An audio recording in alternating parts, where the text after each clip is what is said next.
So, for this video, our metallic bass video, I'm going to teach you how to make this sound.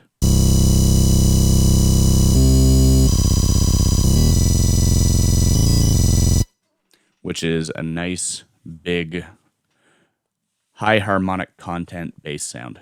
And it utilizes an instance of operator and an instance of analog. And the two balance out very well, and we're going to be working within the context of this loop.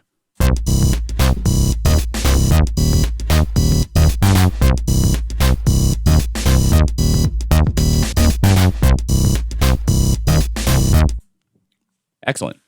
So we're going to be working on this section here, which is our response bass. And as you can see, there's a fair amount going on.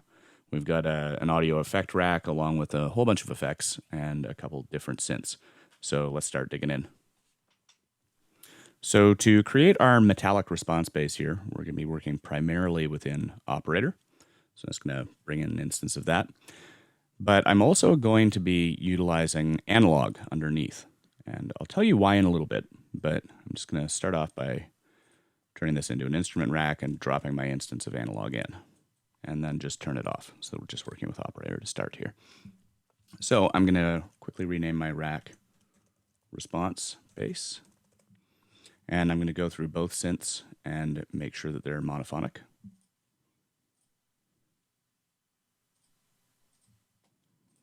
So to start with, we are going to use the default algorithm here, which is all of the operators in a row. We have operator A as the carrier for operator B, which is the modulator for A directly. Operator C, however, is also a modulator for operator B, and that means B is a carrier as well. And C is also a carrier for operator D, which is a modulator for operator B, which is a modulator for operator A. So, sounds complex, but basically what it means is that D only has an effect on C. C only has a direct effect on B, and B only has a direct effect on A. Now what that means is that as I depress the key here, we can hear operator A. When I bring B up, we can hear operator B affecting operator A. When I bring C up, we can hear C affecting B, which is affecting A. If I take B out of the equation, we go back to just hearing operator A. Now what that means is that operator B is the only operator that has a direct effect on what we hear. The other two operators really just affect each other and operator B, which is still extremely useful because it's going to allow us to adjust the characteristics of operator B in a way which really influences the sound. So the first thing that I'm going to do here, I'm going to bring operator C back down. I'm going to take operator B and bring it up in the mix a little bit, and I'm going to bump its coarse tuning up the harmonic scale. I feel like that's a good starting point. Now I'm going to do the same thing with operator B. I'm going to introduce a little bit of it into the mix. I'm going to start with its tuning somewhere around 20, and we're just going to move these two knobs around until we find a nice sweet spot here.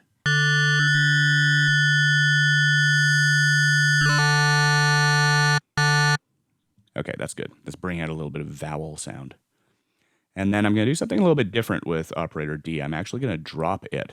So it's going to be below the fundamental, which means as I bring it up into the mix, it's going to introduce a little bit of grit to operator C.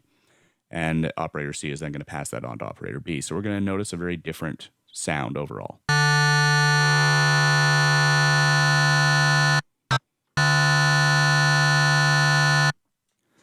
So next up, I'm going to change around a couple of the oscillator types within the operators. There's no reason to necessarily stick with sine waves. They're one of the traditional waveforms that you would use in FM synthesis, but because of operators architecture, we can get away with changing them up to pretty much anything we want here, including user-definable waves.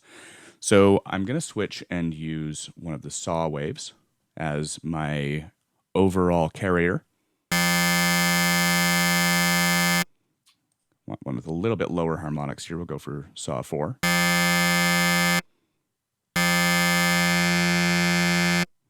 And I'm going to switch up operator C, and I'm going to go for a square wave.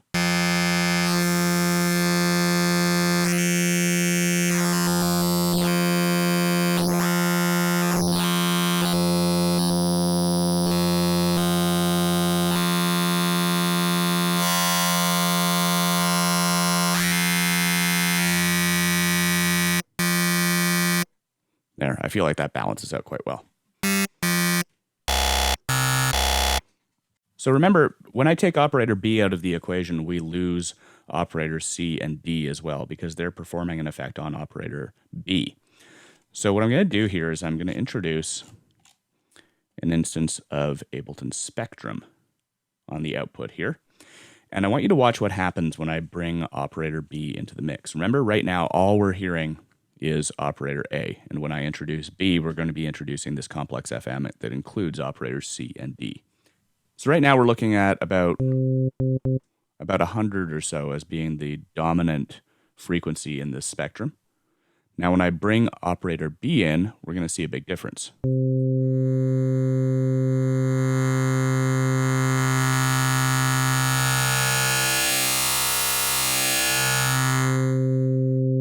Okay, so what happened there was as we brought the FM signal up from operator B, it introduced a ton of sidebands that were taking up a lot of room up the harmonic scale. Now, this is great because it affects the sound in a really, really cool and very interesting way, but we do lose some of our low-range frequencies, and that is why I brought this instance of analog in. What we're going to do is we're going to use analog to balance out the output of this instrument rack so that as we introduce that FM and we lose our low frequencies, analog is going to be compensating. So I'm just going to turn it back on. I'm going to solo it quickly. Let's have a quick listen to analog. It's just going to be pretty much the initialization patch here apart from our voice adjustment. So we're going to need to bring the sustain up and the release down. And I'm going to introduce a second oscillator. Drop it down an octave. And I'm also going to put both oscillators through filter 1, turn filter 1 on, and bring the cutoff down. So I'm just going to go and quickly introduce some FM in operator again, and then balance out the signal of operator and analog.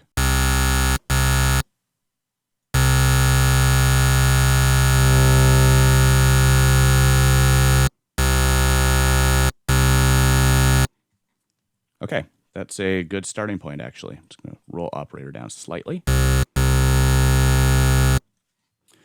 So next up, I'm going to take a bit warmer saturator preset and put it on the output of analog here, just to warm that signal up slightly. I'm going to put a utility on the output of the overall rack and just roll its output down a little bit.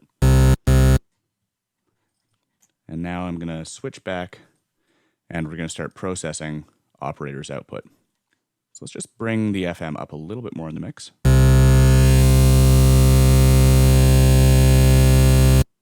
Okay, that sounds good.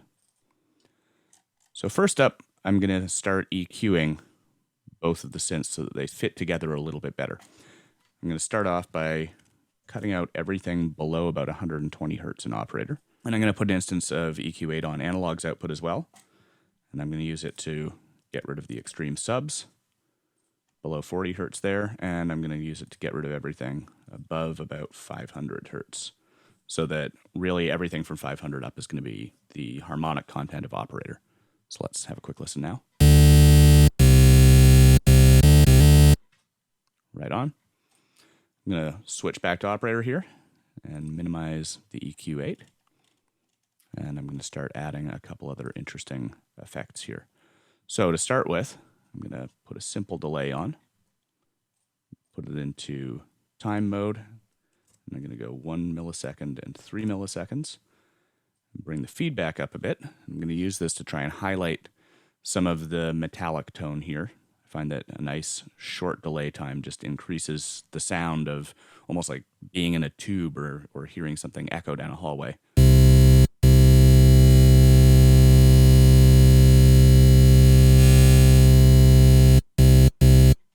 Okay, that sounds good. Now I'm going to introduce a redux, and I'm going to use it for bit reduction. I'm going to bring it down to 8-bit. This is going to give us a nice early 1980s feel to this sound. And I want a bit more of a delay tail here, so I'm going to bring the feedback up very slightly because I want that redux to catch the delay tail. You can hear that now. It's quite good. going to minimize those two. And now I'm going to introduce a phaser. I'm going to put it on the output of the Redux, and I'm going to use it to try and highlight some of those frequencies that the Redux is bringing out. And I'm going to just bring this up so we get a fair amount of feedback, and I'm just going to play with the frequency here.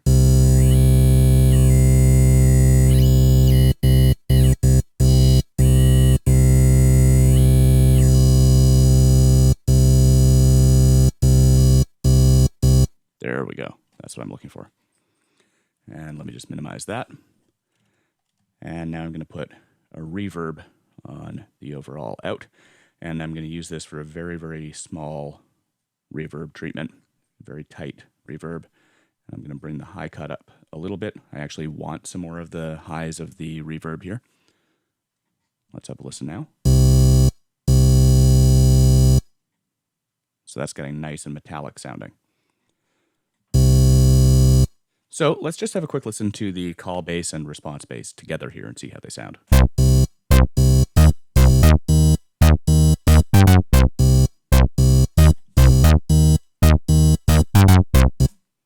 Okay, I like how that's sounding. I do feel like we can get a little bit more grit in the top end here. And so what I'm going to do that is I'm going to take an auto filter and I'm going to introduce it into the effects chain here before the reverb. And I'm going to take this auto filter and I'm going to put it into an audio effect rack. And I'm going to name this high treatment. And I'm going to introduce another chain here, which I'm just going to call the bypass chain. So right now we're still going to be getting the exact same signal as we were before through the bypass chain of this audio effect rack. But this high chain here, we can treat in a different manner. And I'm just going to put the auto filter into a high pass filter mode. I'm just going to solo this chain and operator so that we can hear exactly what we're doing.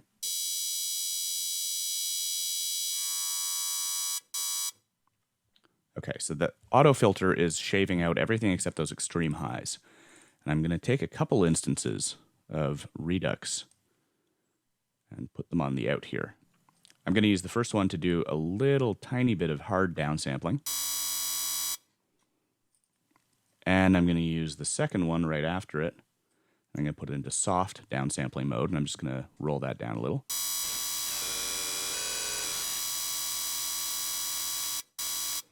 So we're not getting much off of those, but we are getting a little bit of extra grit. And I'm going to take those and put them through a simple delay as well. I'm going to do a very similar treatment to what I did before, but I'm going to do slightly longer delay tails here and a bit more feedback. Let's have a listen to how that sounds.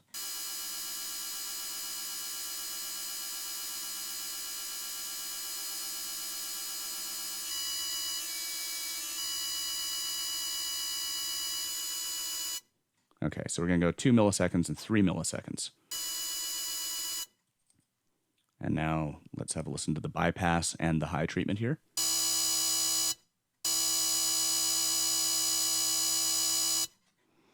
And now let's have a listen to operator and analog together. Excellent. I like how that sounds. So I'm also going to take a compressor and just put it on the output of the entire instrument rack here. I'm just going to use it for some mild taming. That's probably going to do it. Just want a little bit of reduction just because of those high harmonics. They can occasionally bite through a little bit more than you want, and so this is just going to give us the ability to keep it all in check. Now let's listen to the call bass and response bass together again.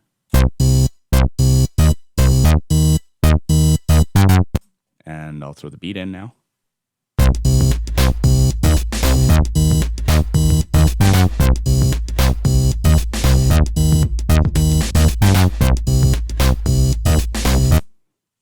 Excellent. So I'm also going to throw a MIDI effect before this entire rack. And the reason why I'm going to do that is I'm going to show you just how cool FM sounds at low range.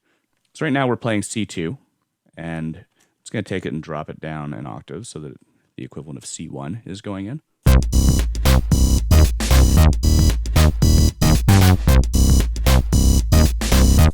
And let's go down another octave.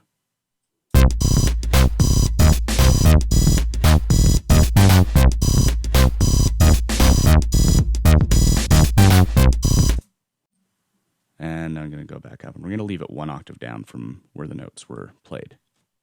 I think that sounds best.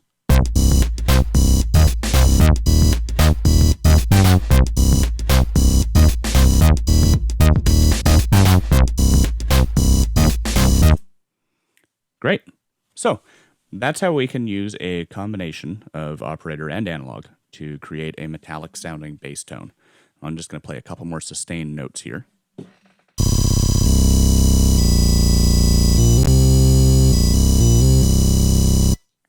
It's got a lot going on in the high harmonic range, and it's an extremely cool tone to work with. It's also a very good illustration of some of the basic interactions of operators within an FM synth. These very simple oscillator shapes produce a ridiculously complex sounding output, which sounds really, really good at both high range and low range. Remember, however, that when you're working with FM, the more FM you introduce using modulators that are higher up the harmonic scale, the more sideband content you're going to be introducing up that scale as well. And you're going to notice a dip or a reduction in the actual presence of the synth in the low range. That's why we added this instance of analog to compensate, and you'll definitely want to bear that in mind when you're programming sounds like this in the future. So let's have a listen to it one more time in the context of the loop.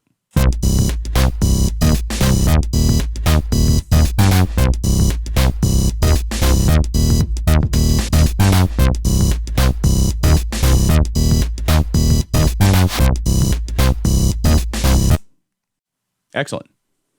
And that is our metallic bass.